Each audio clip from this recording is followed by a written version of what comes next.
지금부터 들려드릴 이야기는 일본 교토의 깊은 산속, 세상과 단절된 채 살아가는 한 노인 예언가의 위험한 고백입니다. 그의 이름은 오가와 류. 과거 일본 내각의 외래 비밀 전략가이자 미국 펜타곤의 비공개 워게임 시뮬레이션에 참여했던 유일한 아시아인이었다고 알려져 있습니다. 평생을 냉혹한 국제 정세와 기밀 문서 속에서 살았던 그가 2025년 겨울 돌연 모든 직함을 내려놓고 잠적했습니다. 일본 정계는 그가 미쳤다고 손가락질했지만 알만한 사람들은 그가 남기고 간 마지막 보고서의 내용을 두려워하고 있습니다. 그 보고서의 첫 장에는 이렇게 적혀 있었습니다. 2026년 일본의 태양은 저물고 한반도에 새로운 별이 뜬다. 도대체 그는 무엇을 본 것일까요? 우리는 수수문 끝에 교토의 낡은 저택에서 그를 만날 수 있었습니다. 먹을 갈며 서예에 몰두하고 있던 그는 우리를 보자마자 마치 기다렸다는 듯 입을 열었습니다. 그가 본 2026년 한국의 미래 예언. 그것은 단순한 예측이 아니었습니다. 오셨는가? 결국 이 이야기를 들어야 할 사람들이 왔구려. 사람들은 나를 보고 국가를 배신한 미치광이라고 합디다. 하지만 나는 배신한 것이 아니요. 그저 거대한 흐름을 보았을 뿐이지. 내가 미국 워싱턴의 지하 벙커에서 보았던 수만 장의 기밀 문서들, 그 비밀 보고서들이 가리키는 결론은 하나였어. 바로 일본의 역할은 끝났다는 것이었지. 나는 그 사실을 인정하기 싫어 3년을 몸부림쳤어. 그러다 내 출혈로 쓰러져 사경을 헤매던 중 나는 보았어. 칠흑 같은 어둠 속에서 붉은 용 한 마리가 백두대간을 타고 내려와 한반도를 감싸 안는데 그 비늘 하나하나가 마치 강철처럼 빛나고 있었지. 깨어나서 다시 미국의 전략 문서를 들여다보니 그제야 보이더군. 그 강철 비늘이 무엇을 의미하는지. 그것은 바로 한국이 가진 기술이었소. 2026년 세계는 한 번도 경험해보지 못한 거대한 혼란 속으로 들어갑니다. 서방의 강대국들이 휘청거리고 자원은 말라갈 것입니다. 하지만 오직 한국만이 그 혼란 속에서 안전할 것입니다. 왜냐하면 한국은 전 세계가 숨을 쉬기 위해 반드시 필요한 산소를 쥐고 있기 때문이요. 오가와 선생의 눈빛은 확신에 차 있었습니다. 그는 자신의 서재에서 낡은 지도를 꺼내 한반도 주변의 붉은 원을 그렸습니다.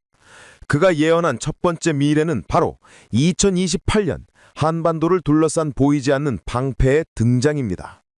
2026년부터 세계 정세가 급변하며 각국은 식량과 에너지를 구하기 위해 혈안이 되지만 한국은 오히려 주변 강대국들로부터 식량과 에너지를 상납받는 기이한 구조가 형성된다는 것입니다.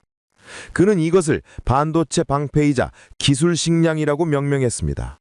과거에는 쌀이 생명이었지만 2026년 이후의 미래에는 한국의 첨단 기술이 곧 쌀이 되고 생명이 된다는 논리입니다.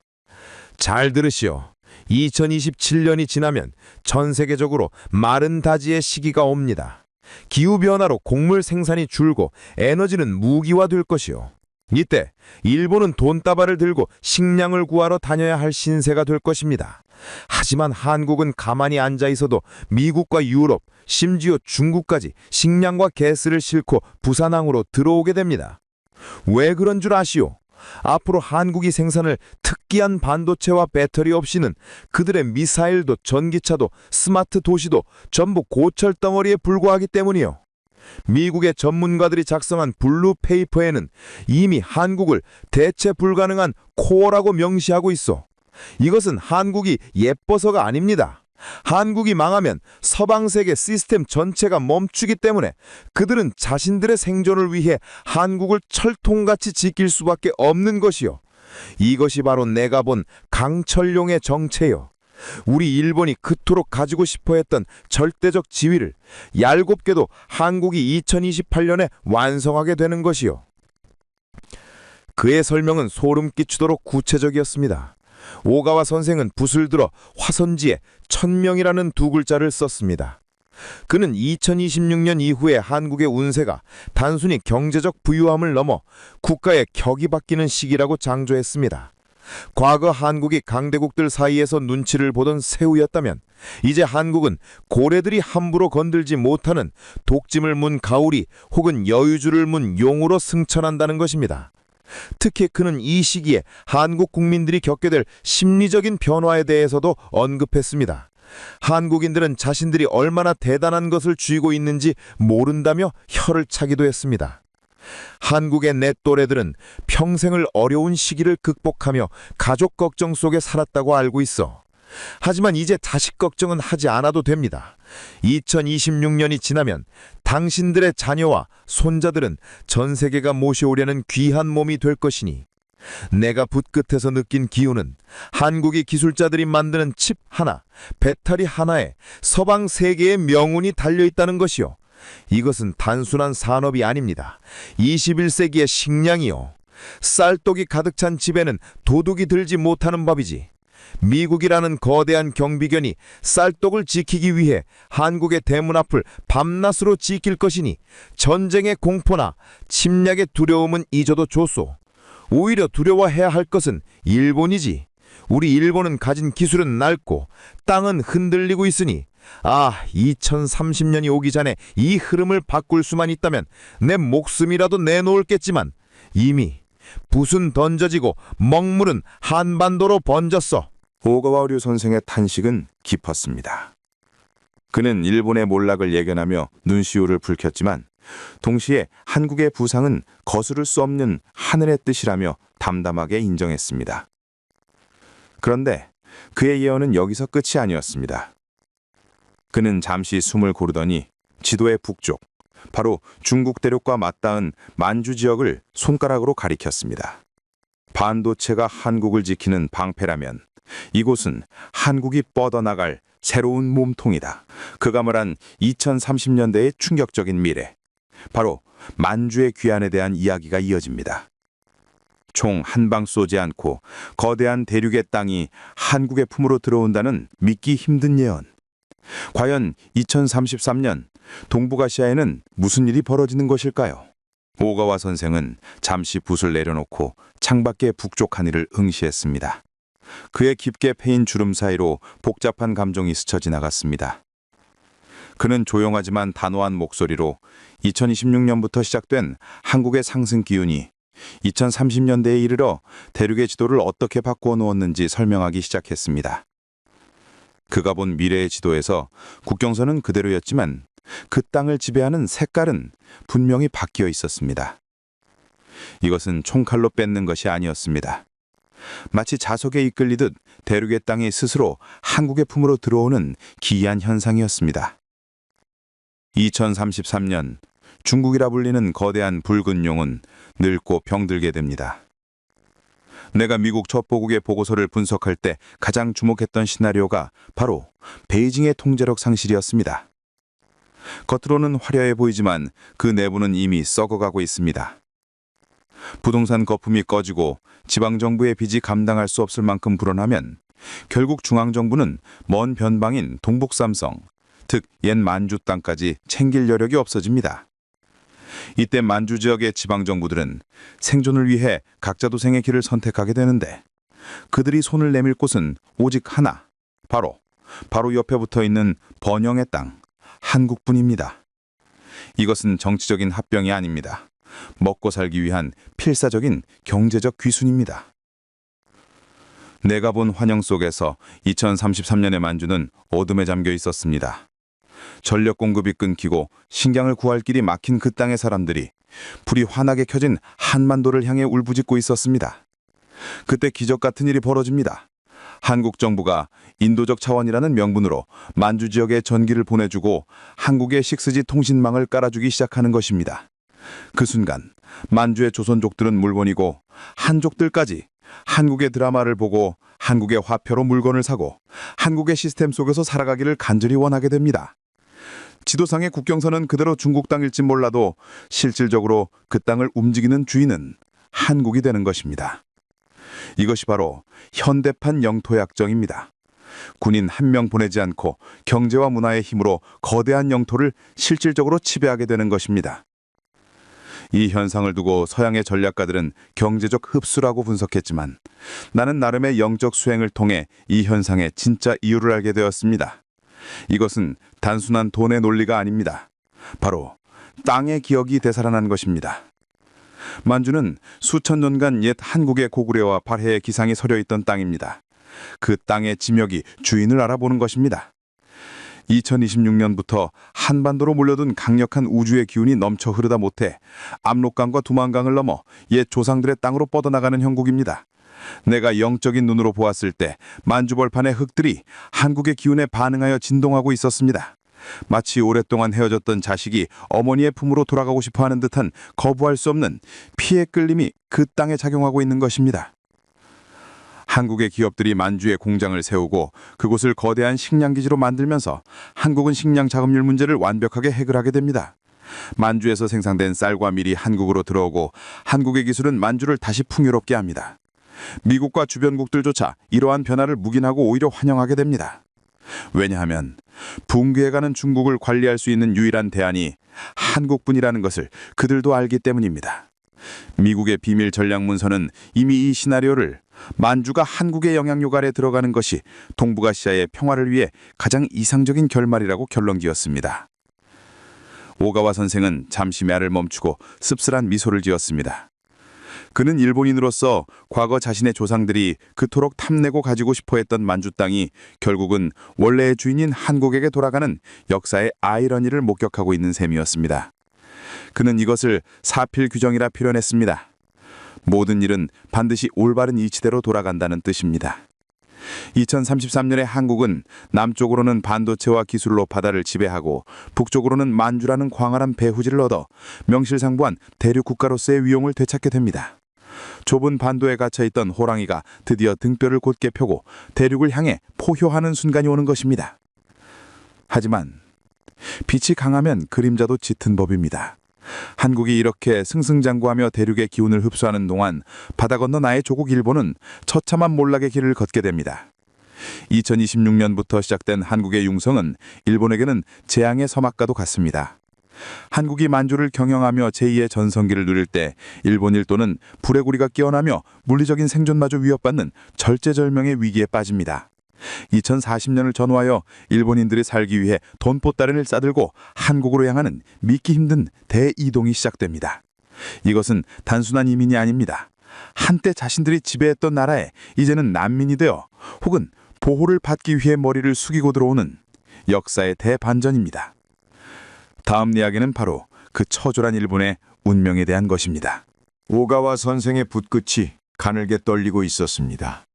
그는 한반도 북쪽 만주 땅의 붉은 원을 그리며 흥분했던 조금 전과는 달리 이제 자신의 발밑, 즉 일본 열도를 가리키며 깊은 한숨을 내쉬었습니다. 그가 본 2040년의 미래는 일본인인 그에게는 너무나 잔혹한 현실이었습니다. 하지만 그는 전략가로서의 냉철함을 잃지 않고 감정을 억누르며 담담하게 이야기를 이어갔습니다. 그것은 2040년을 기점으로 시작될 거대한 부의 대이동에 관한 것이었습니다. 과거 우리가 일제강점기에 살기 위해 혹은 강제로 일본이나 만주로 떠났던 아픈 역사가 있었지만 2040년에는 정반대의 상황이 벌어진다는 것입니다. 일본의 가장 부유한 계층부터 살기 위해 그리고 재산을 지키기 위해 한국행 배에 몸을 싣는 믿지 못할 광경이 펼쳐집니다.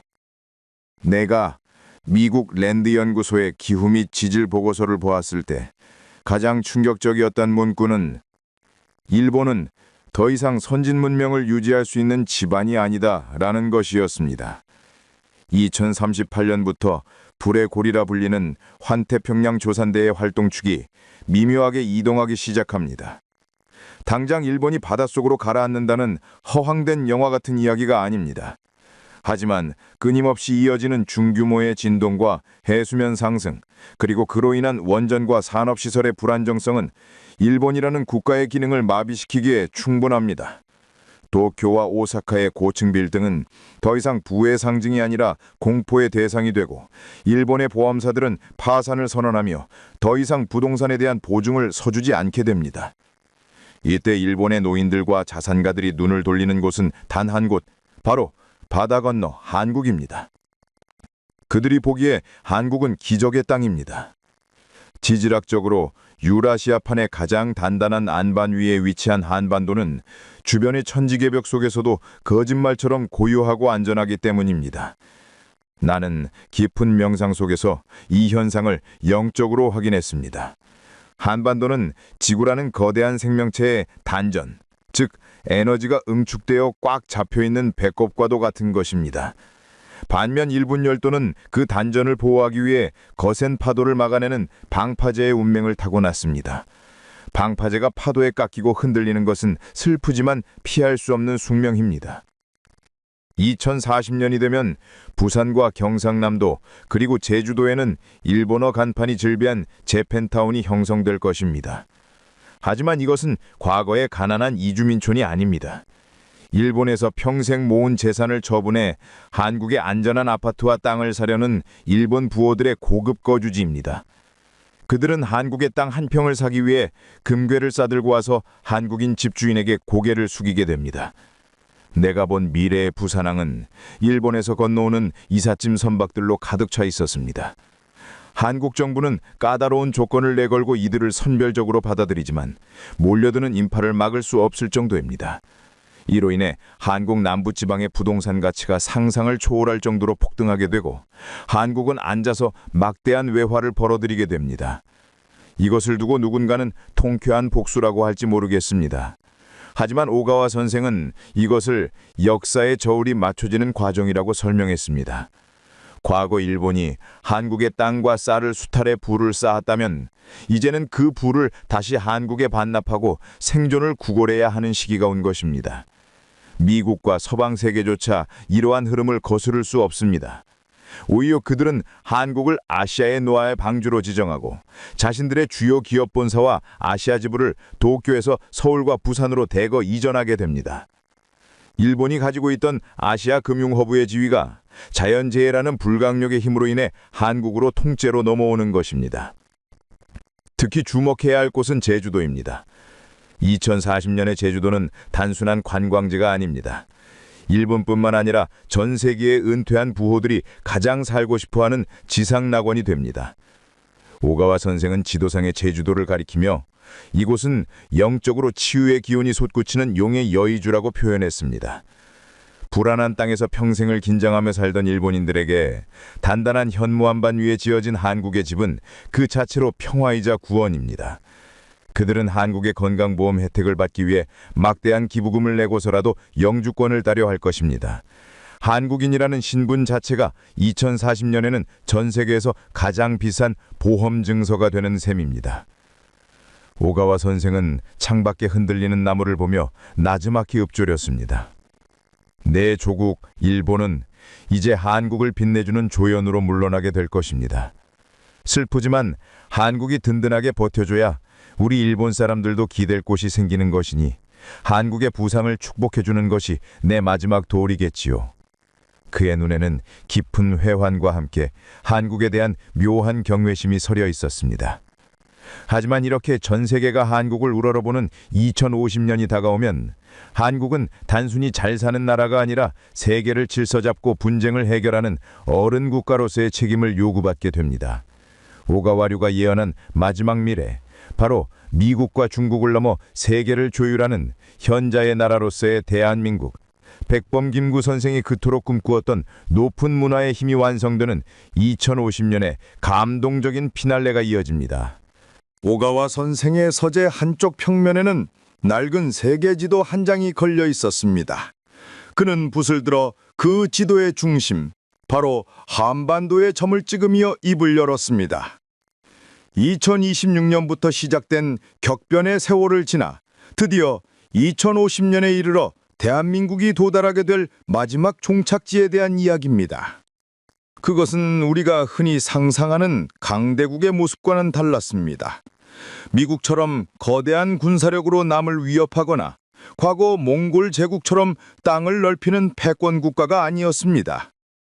오가와 선생은 2050년의 한국을 가리켜 세계의 회장국 혹은 현재의 나라라고 칭했습니다. 힘이 아닌 존경심으로, 무기가 아닌 문화와 덕으로 전 세계를 이끄는 정신적 지도국이 된다는 것입니다.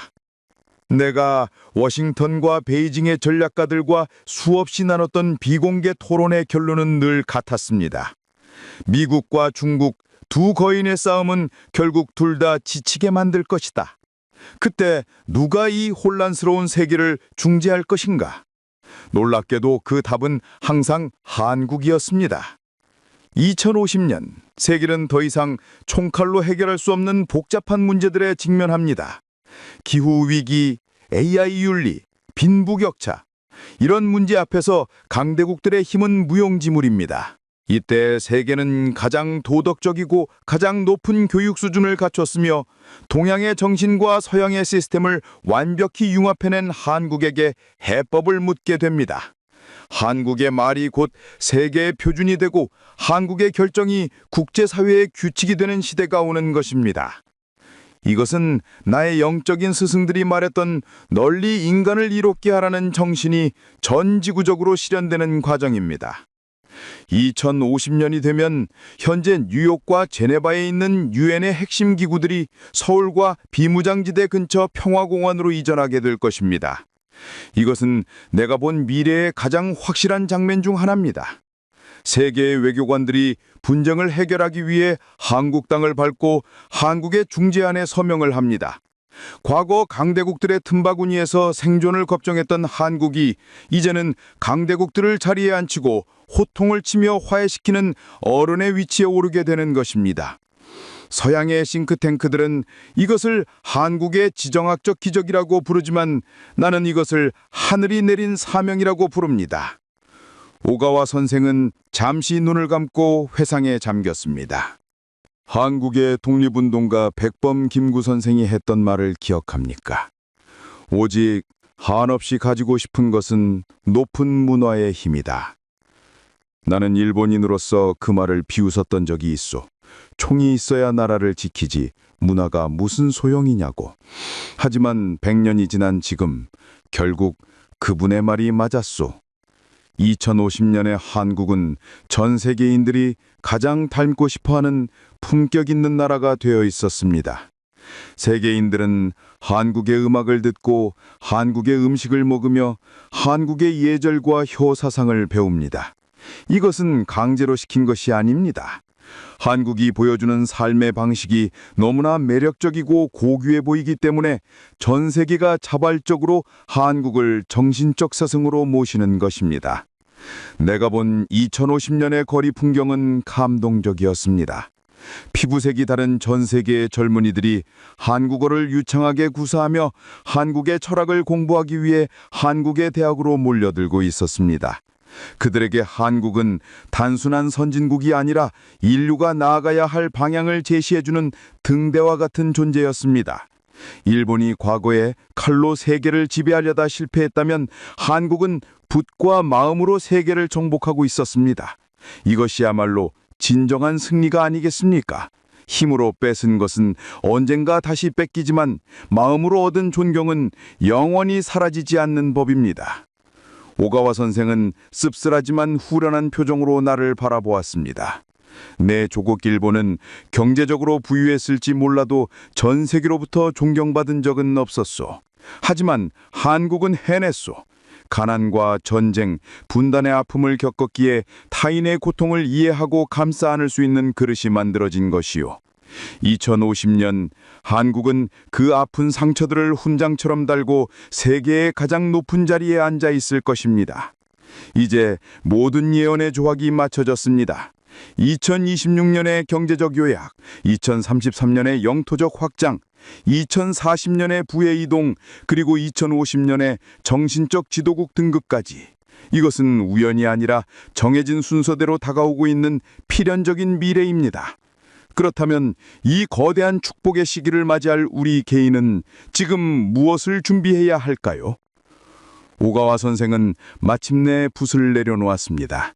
장장 4시간에 걸친 그의 예언은 2026년 한국의 부상에서 시작해 2050년 세계의 정신적 지도국이 되는 대서사시로 막을 내렸습니다. 서재에는 무거운 침묵이 흘렀습니다. 그는 자신이 평생을 바쳐 연구했던 일본의 패권이 무너지고 그 자리에 한국이 들어서는 것을 인정하는 것이 개인적으로는 고통스러웠을 것입니다.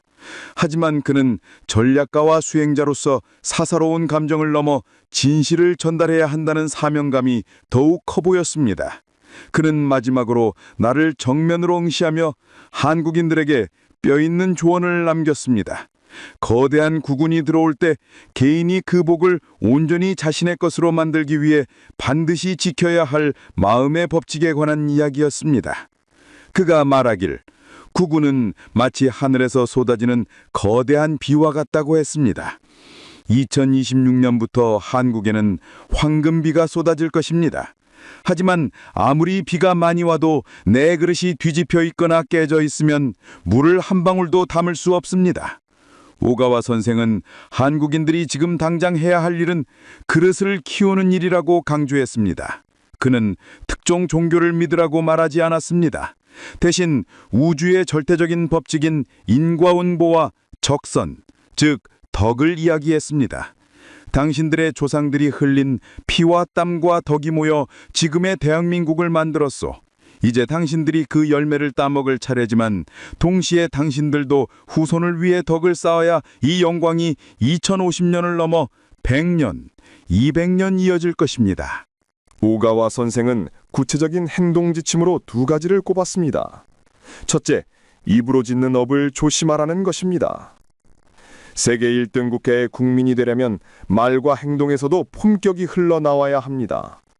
험한 말, 남을 비난하는 말, 부정적인 말은 들어오는 복을 발로 차버리는 것과 같습니다. 그는 2026년 이후 한국은 세계의 어른이 되는 나라이니 한국의 어른들은 세계의 스승처럼 행동해야 한다고 당부했습니다.